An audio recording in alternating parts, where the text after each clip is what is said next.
وعلیکم السلام ورحمۃ اللہ وبرکاتہ۔ لکھتے ہیں شیخ محترم، جو شوگر کا مریض ہے اور صبح و شام انسولین لے رہا ہے، اس کے لیے روزے کا کیا حکم ہے؟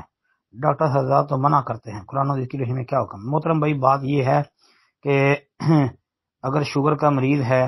صبح سحری کے ٹائم اگر وہ انسولین لیتا ہے اور وہ سمجھتا ہے کہ اب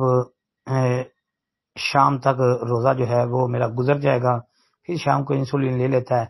تو اس دوران اگر اس کو کوئی پرابلم نہیں ہوتی، کوئی اس کی طبیعت کے اندر خرابی والا معاملہ نہیں آتا، تو پھر اس کو روزہ رکھ لینا چاہیے۔ یہ ایک بات۔ اور ہاں،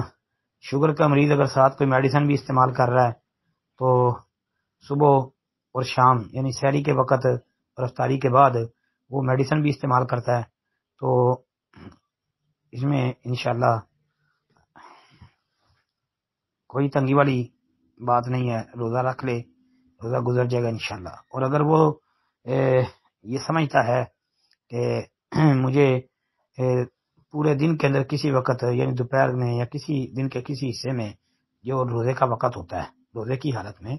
بھی انسولین کی ضرورت پیش آ سکتی ہے یا آتی ہے، یا اس کے بغیر میرا گزارا نہیں ہے، چارہ نہیں ہے، تو اس بارے میں ہمارے بعض اہل فتویٰ کا یہ موقف بھی ہے کہ انسولین سے روزہ بھی نہیں ٹوٹتا،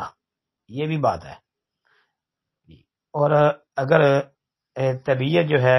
وہ اس حد تک خراب ہے کہ بندہ انسولین بھی لیتا رہے، میڈیسن بھی استعمال کرتا رہے، تو جو ہے وہ طبیعت ساتھ نہیں دیتی کہ بندہ روزہ رکھ سکے، جس طرح آپ نے لکھا ہے کہ ڈاکٹر حضرات تو منع کرتے ہیں۔ اگر ڈاکٹر حضرات کیونکہ اس پیشے سے وہ وابستہ ہیں، ان کا تجربہ ہے، ان کی یہ فیلڈ ہے، اگر وہ سمجھتے ہیں کہ یہ مریض جو ہے یہ صرف انسولین لینے سے جو ہے